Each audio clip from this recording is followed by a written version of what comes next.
Sur une question importante de M. Boisclair et d'autres que je comprends très bien. J'ai pris connaissance de ces notes-là hier, juste avant le dîner. Donc, le jour du débat, quelqu'un m'a remis ça.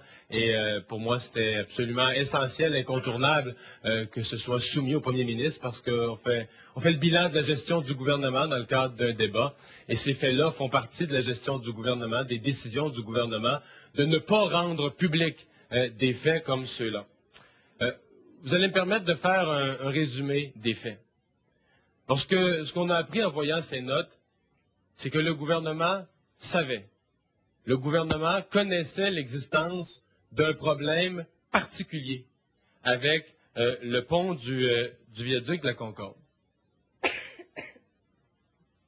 Deuxièmement, lorsqu'un beau samedi matin, des blocs de béton tombaient, on était en présence d'une infrastructure sur laquelle il y avait déjà une lumière jaune. Une infrastructure qui, dans des documents, était sous surveillance spéciale. Alors que le ministre des Transports a dit que cet employé du ministère des Transports qui a fait l'inspection visuelle, ramassé des blocs de béton, avait aucune raison de croire que ces blocs de béton qui tombaient à cet endroit-là avaient une connotation particulière. Or, ce viaduc était sous surveillance spéciale. L'autre fait, c'est que le viaduc s'est effondré, avec la tragédie que vous connaissez. Dans les jours qui ont suivi, le ministre des Transports, dans plusieurs entrevues, a affirmé qu'aucune évaluation, que les évaluations du viaduc n'avaient pas permis de détecter, et là je cite entre les guillemets, vous comprenez l'importance, l'évaluation n'avait pas permis de détecter d'indices pouvant expliquer l'événement de samedi. Alors qu'était son ministère, le gouvernement était en possession de notes de service qui dataient de 2 ans plus tard et qui parlaient de situations inquiétantes, qui décrivaient l'ampleur des fissures, de la désagrégation des éléments du viaduc. Le gouvernement a donc, à ce moment-là, choisi de cacher à la population une partie des faits. Le gouvernement a donc choisi de cacher à la population une partie des éléments qui étaient en sa possession et qui étaient directement reliés à la tragédie. Lorsque le gouvernement a désigné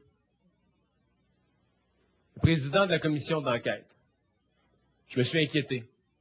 Je me suis inquiété qu'on aille chercher dans l'univers politique un président de commission d'enquête. À ce moment-là, la nomination d'un juge m'aurait paru plus appropriée. Parce que dans cette enquête, évidemment, on allait avoir à regarder l'administration, les choix en matière d'investissement en transport. On allait devoir poser un regard sur le gouvernement actuel et sur potentiellement des gouvernements précédents aussi. Et il me paraissait que quelqu'un qui soit complètement en dehors de l'univers politique était beaucoup mieux placé pour faire les évaluations. M. Johnson a été nommé. De fil en aiguille, la commission qui devait rendre son rapport le 31 mars. Vous comprenez qu'à partir du moment où la commission va commencer ses audiences publiques, les documents que j'ai présentés hier auraient été de toute façon rendus publics. Parce que, soit dit en passant, on peut bien jouer un jeu, là. C'est des documents du ministère des Transports qui sont directement reliés à l'effondrement du viaduc de la Concorde. À l'heure où on se parle, à ma connaissance, la commission a en sa possession les mêmes documents déjà. Donc, ces documents auraient été rendus publics. Et si on en juge par la face de M. Charest hier soir, ces documents-là causent au gouvernement un énorme malaise, un profond malaise. Donc, la commission a reporté suffisamment ses travaux pour que la partie audience publique, la partie qui aurait présenté au public ces documents, s'y retrouvée après la campagne électorale. Dernier fait, à minuit hier soir,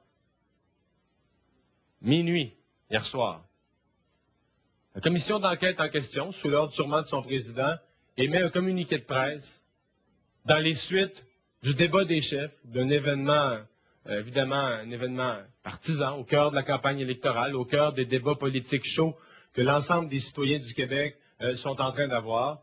Un document qui, sur le plan technique, sur le plan du droit, n'a aucune utilité, qui n'a qu'une seule utilité, c'est de donner un petit bouclier au gouvernement pour les heures et les jours qui suivent. Et là-dessus, je suis très étonné qu'à minuit hier soir, le président d'une commission d'enquête se lance sur les fils de presse avec une intervention qui, évidemment, se retrouve en plein cœur d'une campagne électorale, ce qui est la dernière chose qu'une commission d'enquête doit éviter. Alors voilà pour les faits. Il reste des questions. Pourquoi le gouvernement n'a pas rendu public ces dossiers? Et comment se fait-il que le ministre des Transports a affirmé publiquement qu'il n'y avait aucune explication, aucun indice, que les évaluations ne lui permettaient pas d'avoir aucun début d'explication, ne lui permettaient pas de détecter d'indices pouvant expliquer l'événement, la tragédie, alors que son ministère avait des rapports alarmants qui allaient dans le sens contraire. Aujourd'hui, je pense que le ministre des Transports, même si son mandat arrive à sa fin, doit quitter ses fonctions. Je pense qu'il doit démissionner. Vous allez me dire, sa démission peut apparaître un peu symbolique dans la mesure où il reste tellement peu de temps à son mandat. Pour moi, c'est une question de principe. C'est une question de mettre fin à cette culture du camouflage qui semble installée au Québec.